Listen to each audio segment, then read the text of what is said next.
Hello, everyone. Welcome back to Paddock Project.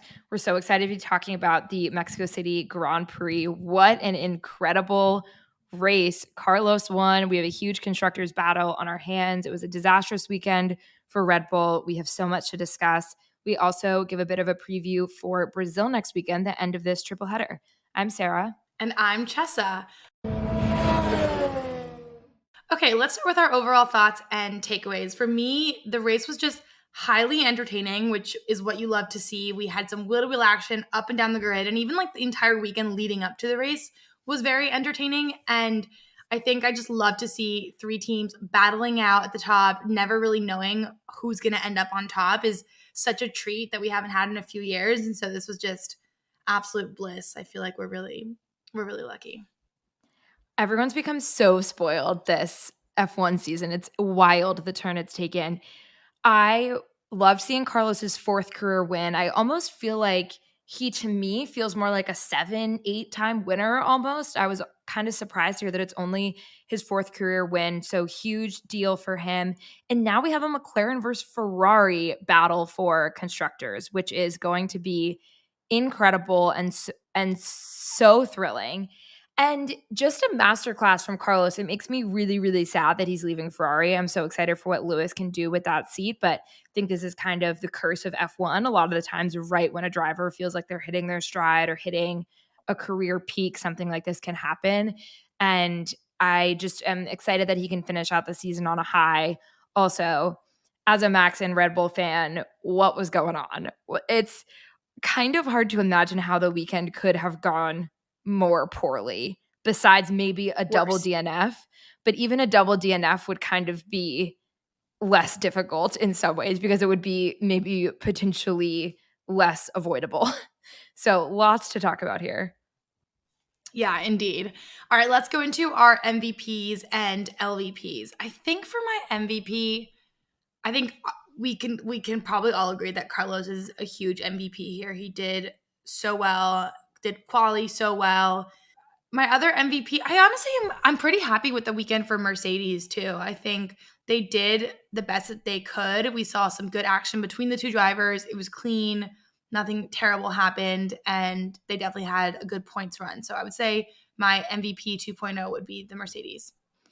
True, the commentators were saying this, but definitely an MVP shout out to their teammate battle. I think probably part of why I was so respectful was because they're teammates, but given some of the less respectful battles we saw from everyone else, that was great to see.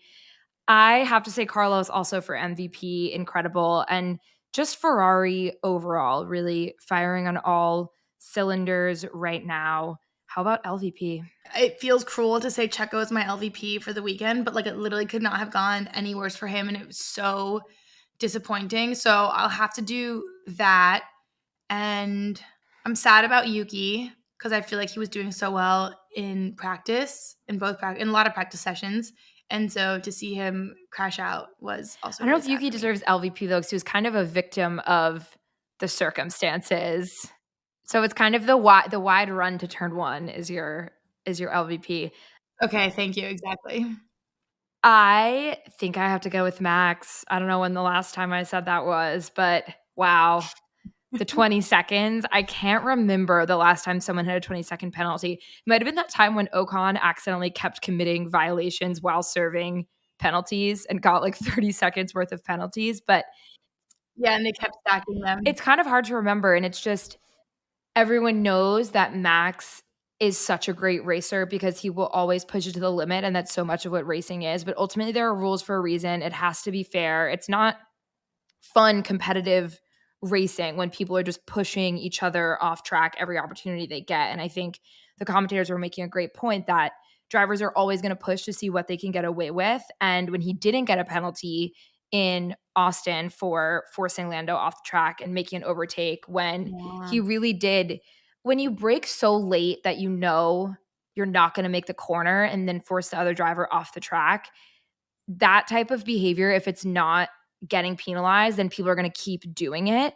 And it was happening kind of up and down the grid this weekend. People were just absolutely sending it when they had no chance of making the corner. And so I do think the penalties were justified, maybe even a slight overreaction from Austin of them realizing like, wow, we really do need to penalize both of these, leaving the track and getting an advantage and pushing him off track. But just disappointing because it's been great seeing a championship battle on our hands. And it would be so much more fun if we could just come away with it being such clean, competitive racing and not having a conversation again about Max's driving style.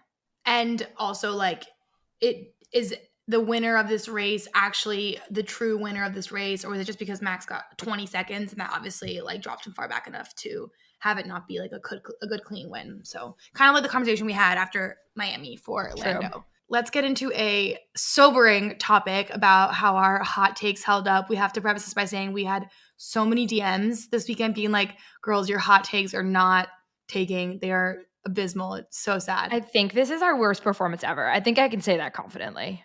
For sure. So mine was Checo wins. I think we might actually have cursed everyone. This is unfathomable. And Tiggy was a Checo podium. Okay, so for me, mine was a Piastri win, which was also terrible because I think Piastri he had a great race, kind of. So we'll talk about that. But yeah, nowhere near a win. All of our hot takes were out in Q1. Our win takes were out in Q1. For practice, we started off a very eventful weekend with some eventful practice sessions. For FP1, George led this session, followed by Carlos and Yuki. The main story, though, was there were 2 red flags caused by debris and the collision between Ollie Behrman and Albon. This was a really unusual crash. It looked like Behrman was all the way off to the right, really trying to slow down and stay off the racing line, and Albon just kind of lost control of the car and hit him. Besides Ollie in the Ferrari, we had lots of other rookies in the cars, including Kimi Antonelli, Pato Ward, who we always love to see driving at McLaren, Felipe Drogovic for Aston Martin, and Robert Schwartzman for Kick Sauber. I love seeing all those young new faces on track. It makes me very excited. For FP2, we had an extended 90-minute session to test some of the Pirelli prototype tires for 2025. In terms of what actually happened during the session, we had a scary heavy crash from George at turn 9 that brought out a red flag. And then we also had some engine issues that Max was experiencing, which was kind of foreshadowing for the whole weekend. He was not very happy with how his car was performing. So to end the session, we had Sainz on top, followed by Oscar and Yuki again. For FP3, thankfully, it was a bit calmer than FP2. We had Oscar on top, followed by Lando and Carlos.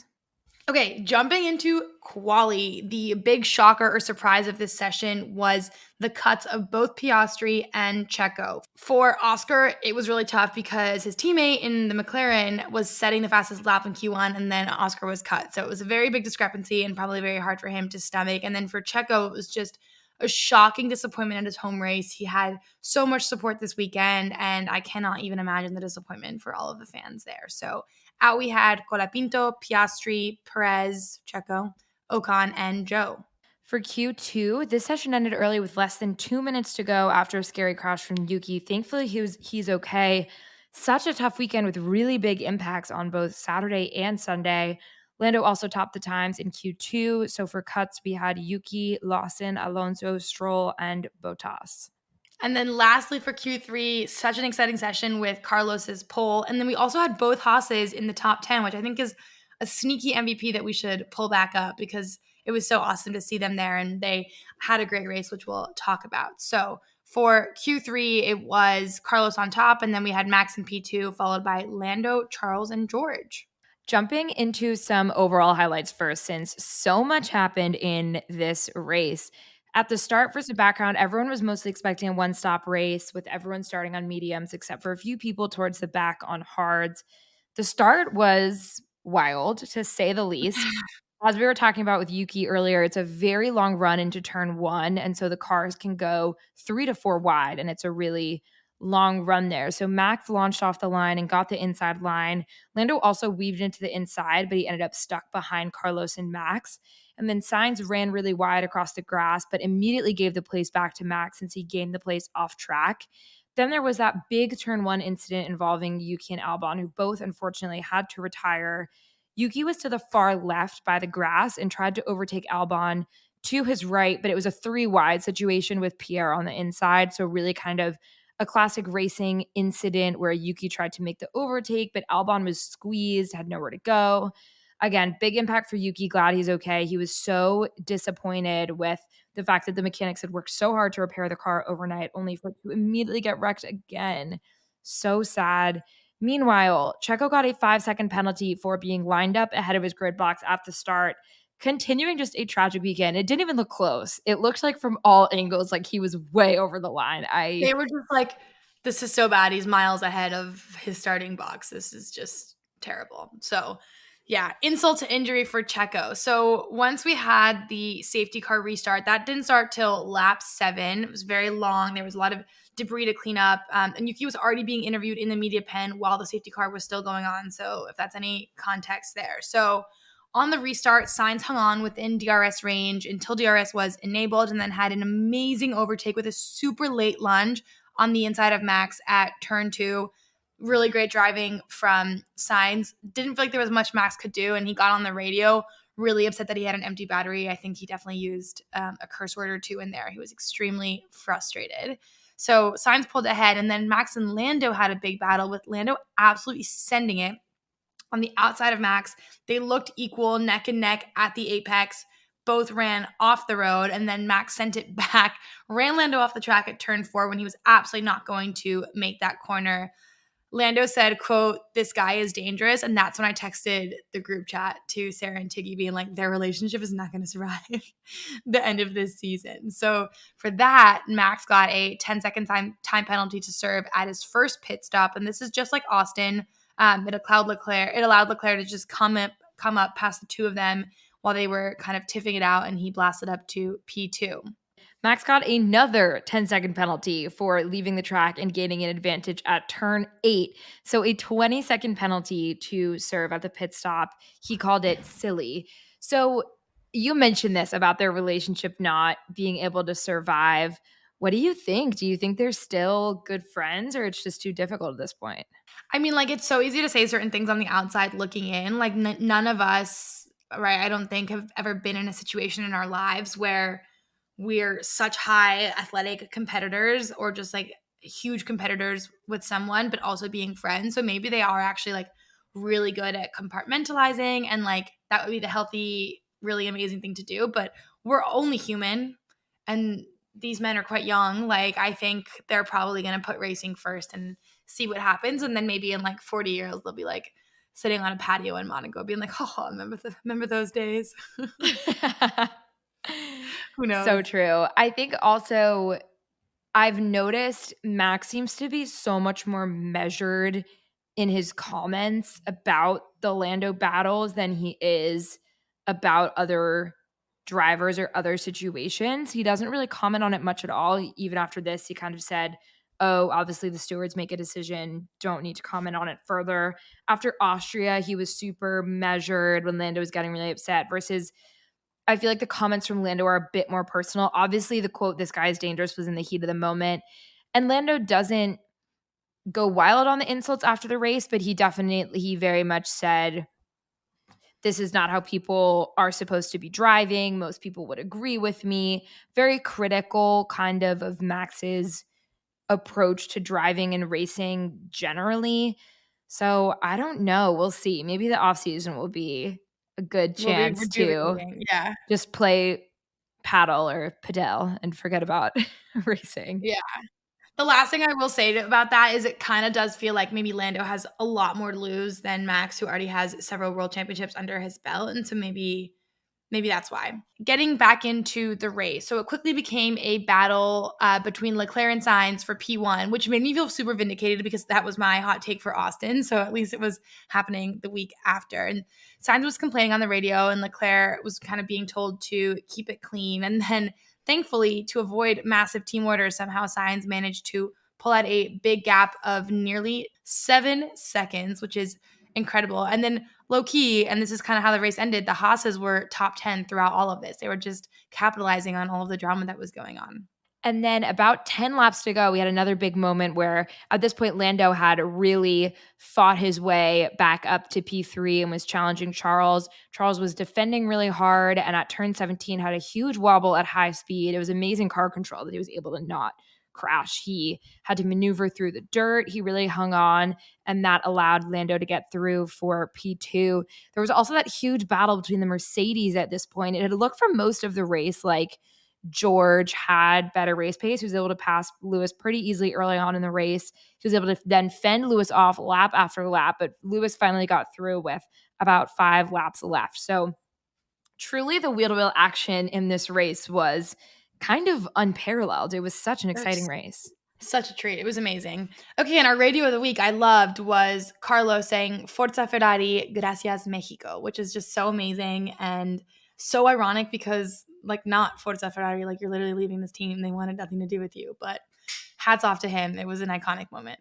Also, the podium with him getting raised up on the car was the best podium appearance ever.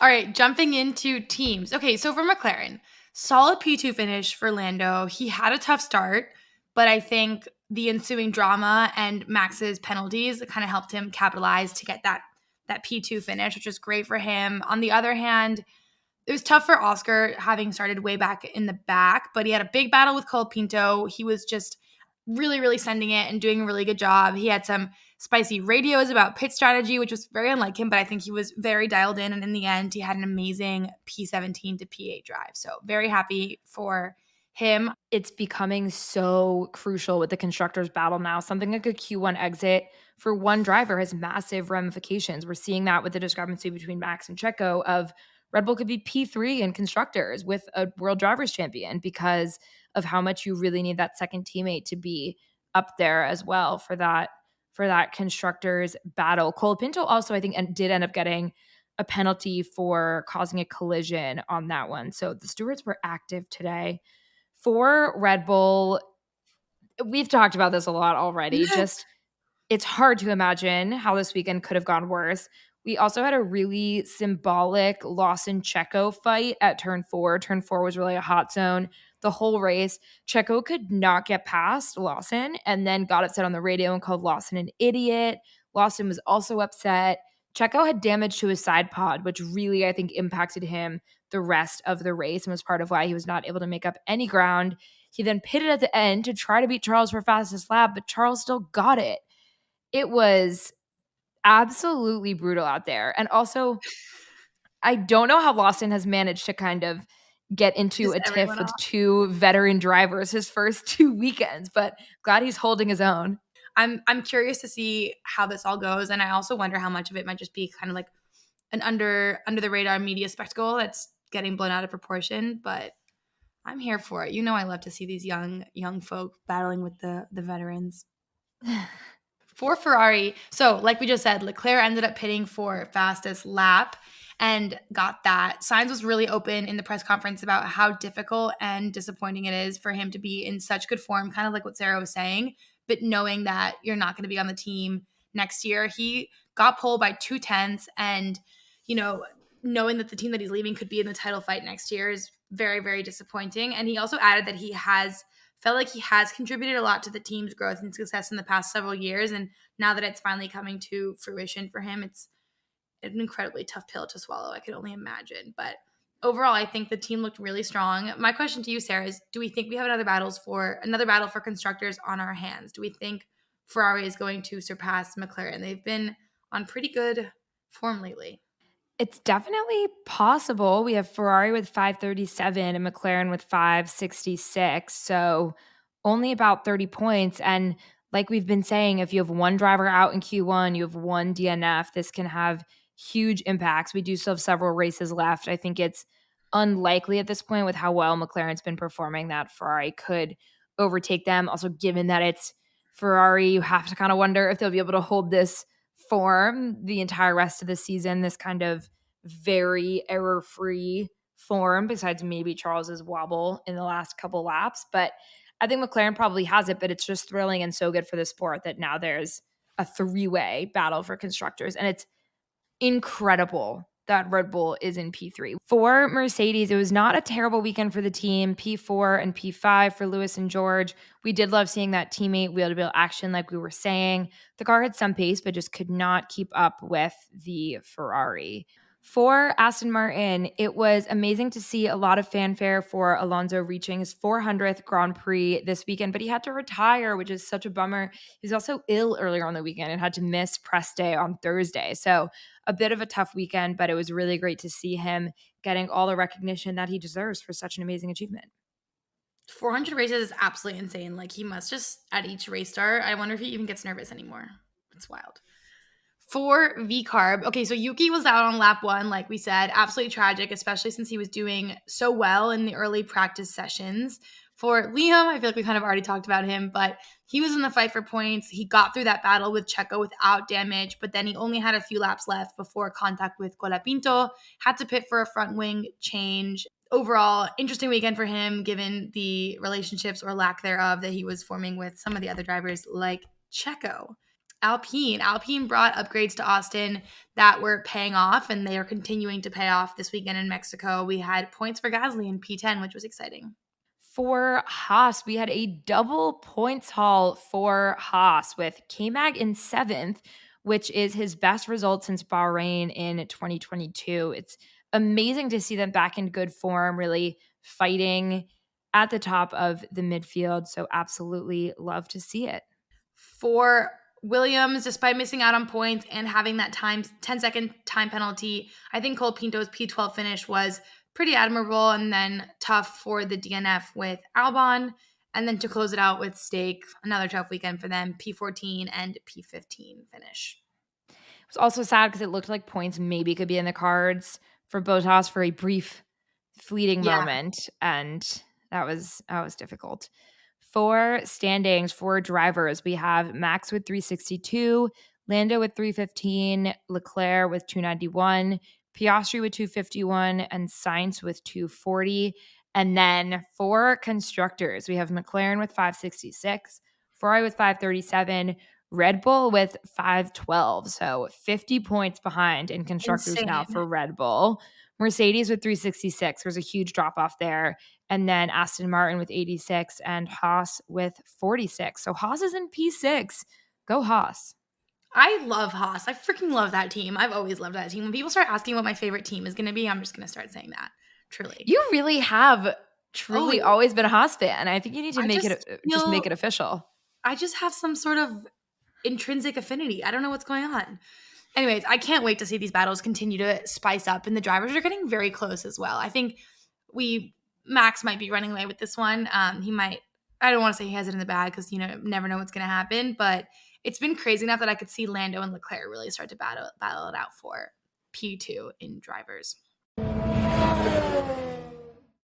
To wrap up this episode, we're going to give you all a quick Brazil preview. It's going to be amazing. It's otherwise known as the Sao Paulo GP. It's another sprint, and it's the last leg of this crazy triple header.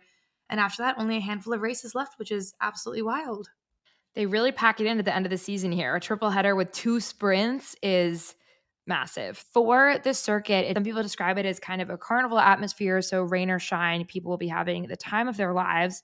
And Brazil has a really storied F1 history. Not only the incredible drivers, so Ayrton Senna, Nelson Piquet, Felipe Massa, Rubens Barrichello, but also huge victories and racing moments here as well. So the race is going to be at the Autodromo José Carlos Pace, or better known as Interlagos, because that's a long name. Interlagos is 71 laps, 4.3 kilometers with 2 DRS zones. Amazingly, Bottas still holds the lap record from 2018. We love to see that. And fun fact about the track, it's called Interlagos because it's in the Interlagos neighborhood, which sits between two artificial lakes. Lago means lake. And the lakes were built in the early 20th century to supply water and electricity for the city. The race has been around since the 90s, and it's been a mainstay. And yeah, this weekend will be a sprint, so lots to look out for.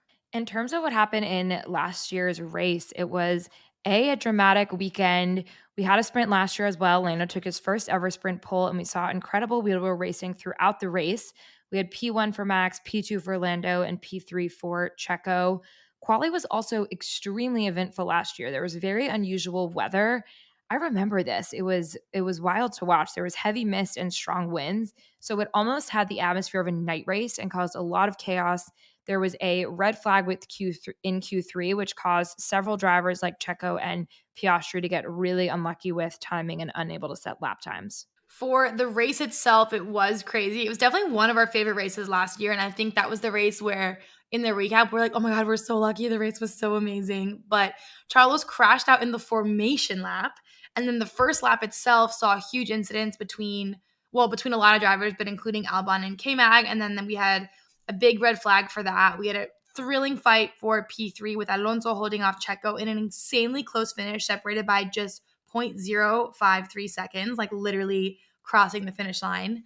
Overall, though, Max did have a dominant win. Lando secured P2. And then the Aston Martins looked really great with Alonso in P3 and Stroll in P5.